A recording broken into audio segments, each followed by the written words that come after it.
उत्तर प्रदेश में शिक्षक भर्ती की तो जैसे खुशियों की एक बौछार सी आ गई है। बैक टू बैक सरकार वैकेंसी पे वैकेंसी निकाले जा रही है।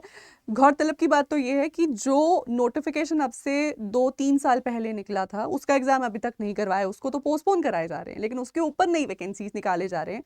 पर कहीं ना कहीं सीरियस दिख रहे हैं इस साल के अंत तक इन एग्जाम्स को करवाते हुए। पहले यूपी ग्रेड की वैकेंसी और अब आ गई है हमारे पास यूपी जीआईसी लेक्चरर पोस्ट की वैकेंसी। क्या है ये वैकेंसी, क्या है इसकी मिनिमम एलिजिबिलिटी, किस तरीके का एग्जाम पैटर्न रहेगा, सिलेबस क्या रहेगा, कितनी वैकेंसीज हैं कितने सब्जेक्ट्स में, एज लिमिट क्या रहेगी, सब कुछ मैं आपको बता दूंगी इस वीडियो में। तो चलिए शुरू करते हैं बिना वक्त ज़ाया करें। सबसे पहले तो ये वैकेंसी है क्या।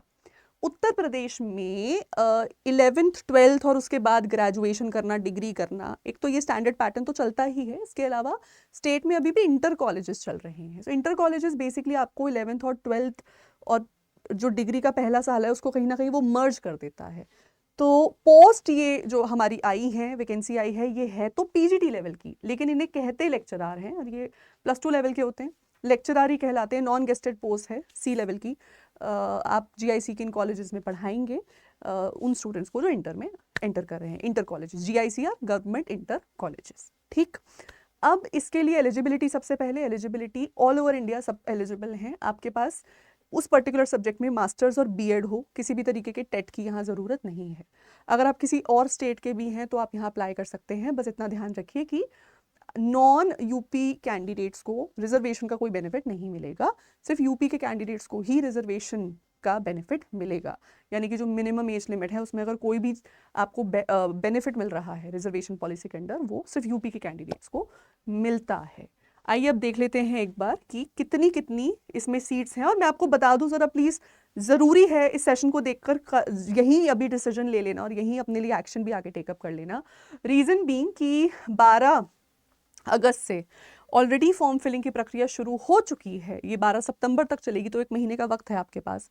इस 1 महीने के वक्त में आप मान के चलिए आपके 3 दिन तो ज़ाया जाने वाले हैं अगर आपके पास ओटीआर नहीं है, वन टाइम रजिस्ट्रेशन आपने नहीं किया है तो। ध्यान रखिए इस बात के बारे में, हमने आपको यूपीएलटी ग्रेड की वैकेंसी के वक्त भी बताया था कि उत्तर प्रदेश का पब्लिक सर्विस कमीशन जो भी कोई एग्जाम लेता है उसके लिए आप उसमें वन टाइम रजिस्टर कर लीजिए, तो आपका एक स्पेशल एप्लीकेशन नंबर आईडी वहाँ बन जाती है। तो वो बनाने के लिए आपको एक ओटीआर नंबर के लिए रजिस्टर करना होगा और ये पक्का हो जाता है 3 दिनों में, 72 आवर्स में। तो अगर आप आज भी अपना ओटीआर के लिए अप्लाई करते हैं तो ये ओटीआर नंबर आपका इन 3 डेज बन जाएगा एंड देन आप इस नोटिफिकेशन के लिए अप्लाई कर सकते हैं। ठीक, अब एक बार आइए देख लेते हैं वैकेंसीज कितनी है। नंबर ऑफ वैकेंसीज है 1516। ठीक है, 15-16 वैकेंसीज हैं, जिसमें से टोटल मेल की वैकेंसी है 694 और सॉरी मेल की वैकेंसी है 777 और फीमेल की वैकेंसी है 694। सब्जेक्ट्स भी आइए एक बार देख लेते हैं कौन कौन से हैं। सब्जेक्ट्स हैं हमारे पास English, economics, history, Urdu, math, physics, chemistry, bio, geography, Sanskrit, civics, sociology, Hindi. और इसमें भी मैं आपको बता दूं मैक्सिमम पोस्ट निकली है फिजिक्स में। फिजिक्स में टोटल 190 के तकरीबन पोस्ट है। सेकेंड हाईएस्ट पोस्ट निकली है इंग्लिश सब्जेक्ट से, दैट इज 184। पर ऑलमोस्ट सभी सब्जेक्ट्स में आप मान के चलिए अच्छी खासी नंबर ऑफ पोस्ट हैं। आप सबको इसके लिए अप्लाई करना चाहिए, सबको इसकी तैयारी करनी चाहिए। ये एग्जाम कब कंडक्ट होगा साल के एंड तक होगा। अगर एलटी ग्रेड का पहले हो रहा है तो इसका उसके थोड़े बाद होगा। अगर एलटी ग्रेड नवंबर दिसंबर में है तो ये आप मान सकते हैं दिसंबर या जनवरी या फरवरी तक जा सकता है। एग्जाम का पैटर्न क्या रहेगा उससे पहले मैं आपको एलिजिबिलिटी बता देती हूँ कि क्या आप पहली बात एलिजिबल है भी इस पोस्ट के लिए या नहीं। अगर आप लेक्चरर के लिए अप्लाई करना चाहते हैं in the subjects of sociology, geography, economics, civics, physics, chemistry, maths या इंग्लिश, इन दैट केस आपके पास इस सब्जेक्ट में जो भी सब्जेक्ट के लिए आप अप्लाई कर रहे हैं उसी सब्जेक्ट में एमए की डिग्री हो या एमएससी की डिग्री हो प्लस आपका बीएड क्वालिफाइड हो। अगर आप हिस्ट्री के सब्जेक्ट के लिए कर रहे हैं तो हिस्ट्री जनरल आपने एमए में पढ़ी हो, सनी पूरी हिस्ट्री पढ़ी हो, या हिस्ट्री का कोई भी भाग पढ़ा हो, मॉडर्न पढ़ा, एंशिएंट पढ़ा, उसमें भी मास्टर्स है वो भी चलेगा, प्लस बीएड आपके पास हो। बायोलॉजी के सब्जेक्ट के लिए आपने एमएससी किया है बॉटनी में या जूलॉजी में, दोनों ही एलिजिबल है, प्लस बीएड। हिंदी की पोस्ट के लिए फिर से वही गड़बड़ जो एलटी ग्रेड के टाइम किया था, मास्टर्स हिंदी में हो, बैचलर्स में भी हिंदी पढ़ाओ लेकिन बैचलर्स में Sanskrit as one of the subjects हो। क्यों? क्योंकि ये लोग अपने स्कूल कॉलेजेस में हिंदी के मास्टरों से थोड़ी थोड़ी संस्कृत भी पढ़वाते हैं, तो वो थोड़ी सी बेसिक उसकी नॉलेज जो है आपसे यहाँ एक्सपेक्टेड मानी जाती है। ठीक, अब आ जाते हैं उर्दू की पोस्ट के लिए। उर्दू में आपके पास मास्टर्स हो प्लस आपने उर्दू में ही अपना बीएड किया हो। इसके अलावा संस्कृत में आपके पास मास्टर्स हो प्लस संस्कृत में आपने अपना बीएड किया हो। ये आपकी मिनिमम एलिजिबिलिटी यहाँ पर मानी जाती है। एज लिमिट क्या है? एलटी ग्रेड वाली ही है, 21 से 40 साल की एज लिमिट है। अब आ जाते हैं एग्जाम पैटर्न पे, जो सबसे ज्यादा जरूरी मुझे लगता है, स्टूडेंट्स मोस्टली उसी के लिए सेशंस देख रहे होते हैं कि क्या एग्जाम देना पड़ेगा, क्या तैयारी करनी पड़ेगी ताकि आपका सिलेक्शन हो जाए। तो एलटी ग्रेड की ही तरह यहाँ पर भी एक प्रीलिम्स एग्जाम्स और एक मेंस का एग्जाम होगा। प्रीलिम्स एग्जाम आपका पहला स्टेप है और जितने भी लोग इसमें क्वालिफाई करेंगे, क्वालिफाई किनको किया जाएगा? 15 times the number of vacancies posted. यानी मान लीजिए जैसे इंग्लिश में 100 पोस्टें रिलीज की गई हैं मेल्स में, तो 1500 लोग, सॉरी हाँ, 100 पोस्ट दी गई हैं तो 1500 लोग जो हैं आगे वो पहुंचेंगे मेंस तक, वो मेंस में लिखेंगे और उसमें से फिर आप 100 लोगों को चूज किया जाएगा पोस्ट फिल करने के लिए। तो पहला पेपर आपका जो है वो एमसीक्यू फॉर्मेट में है, ऑब्जेक्टिव पेपर है। उसके 2 भाग रहेंगे।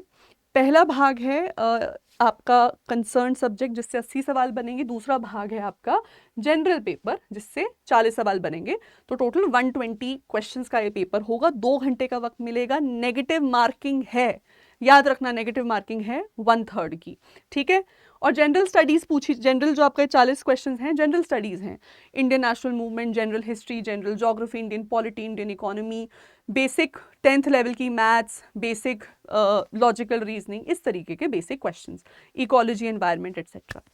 ये आपने अगर क्वालिफाई कर दिया अब आप मेंस एग्जाम में पहुंचोगे। मेंस एग्जाम आपका क्या है? 2 पार्ट्स में है। पहला पार्ट में आपका जनरल हिंदी टेस्ट किया जाएगा, दूसरे में आपका सब्जेक्ट का नॉलेज टेस्ट किया जाएगा। अच्छा, ऊपर भी आपका जो 80 क्वेश्चंस हैं वो आपके कंसर्न सब्जेक्ट से होंगे, ये तो क्लियर है ना सबको? उसका सबका सिलेबस अलग अलग है। मेंस में भी एक जनरल पार्ट है जिसमें हिंदी ही है सिर्फ, जिसमें आपसे हिंदी की व्याकरण और हिंदी के निबंध पे सवाल बनेंगे। दूसरा भाग जो आपका है इसका है वो है मेंस का। मेंस में वो आपके कंसर्न सब्जेक्ट का है। तो कंसर्न सब्जेक्ट से ऐसे टाइप क्वेश्चंस बनेंगे, उसको आपकी तैयारी, आपको उसकी तैयारी करनी है। As a teacher, as a mentor मैं आपको यही बोल दूं, प्रीलिम्स और मेंस को अलग अलग मत लेके चलिए। यही सोच के चलिए कि आप मेंस की तैयारी कर रहे हैं, मेंस के लिए लिख रहे हैं, उसी अकॉर्डिंग आपको अपनी तैयारी आज से अभी से शुरू कर देनी चाहिए, ठीक। अब इसमें हर सब्जेक्ट का सिलेबस क्या है वो हमारे इन चैनल्स पर अपने सभी कंसर्न टीचर, सभी सब्जेक्ट के मास्टर्स अपने अपने सब्जेक्ट्स या तो कवर कर चुके हैं या कर देंगे, तो आप प्लीज़ उनकी वीडियोस वहां जाकर देखिए। बाकी इस नोटिफिकेशन में सब सब्जेक्ट्स का ऑफिशियल सिलेबस मेंशन्ड है। सिलेबस मुझे एलटी ग्रेड से तो कम ही लगा, बट कुछ ना कुछ वैसा सा है, सिमिलैरिटी है दोनों में, लेकिन एलटी ग्रेड से थोड़ा सा कम मुझे यहाँ पर लगा। चाहे आप एलटी ग्रेड की तैयारी करें, चाहे आप जीआईसी की तैयारी करें, आपके पास ओटीआर तो होना चाहिए। तो प्लीज़ और कुछ ना करें तो आज जाके अपना 1 टाइम रजिस्ट्रेशन ज़रूर कर लें, क्योंकि कोई भी वैकेंसी को फिल करने की प्रक्रिया तो उसके 3 दिन बाद ही शुरू होगी। तो इस बात का आप लोग ध्यान रख सकते हैं। बाकी अड्डा 24/7 पे हमारे सभी बैचेस पे करंटली चल रहा है 15 अगस्त का बुखार। ये बुखार के तहत आपको हमारे सभी मेगा महापैक, हमारा टीचिंग का महापैक जिससे आप सभी एग्जाम्स की तैयारी सभी सब्जेक्ट्स में कर सकते हैं, ये मिल रहा है 1947 रुपये का, 1947 ट्रिब्यूट पे कर रहे हैं 15 अगस्त 1947 को। तो अभी के अभी नीचे दिए गए नंबर पे कॉल करके अपने अपने बैचेस में जुड़ सकते हैं। मैं भी पढ़ा रही हूँ आगे, DSSB और UPLT के मेरे नए बैचेस स्टार्ट हुए हैं, उनमें भी आप जुड़ सकते हैं। किसी भी बैच में जुड़ने के लिए आप अड्डा 24/7 की एप्लीकेशन वेबसाइट पर भी जा सकते हैं। इस तरीके का मेन पेज आएगा और आप टीचिंग सेक्शन में जाएंगे तो टीचिंग के महापैक पे क्लिक करिए, टीचिंग का महापैक आ जाएगा। मैं सजेस्ट करूंगी इसको ही एनरोल करें, इसमें ही एनरोल करें, बिकॉज ट्रिपल वैलिडिटी है, सभी एग्जाम सभी सब्जेक्ट्स यहाँ पर कवर हो जाते हैं, ठीक है। कूपन कोड भी बता देती हूँ मैक्सिमम डिस्काउंट के लिए, जो रहेगा Y542। इसको अप्लाई करने के बाद आप देखेंगे आपका बैच काफ़ी अफोर्डेबल प्राइस 1947 रुपीज़ का हो गया, और एप्लीकेशन पे आई थिंक इससे भी सस्ता हो जाएगा। तो आप एप्लीकेशन पे जाके और डिस्काउंट्स अवेल कर सकते हैं। आज के लिए इतना ही, लेकिन मिलते रहेंगे इसी चैनल पर और ऐसी जानकारियों के लिए और ऐसी वीडियोज़ के लिए। तो बने रहिए हमारे साथ ओनली ऑन अड्डा 24/7। This is Aishwarya Puri signing off. Thank you.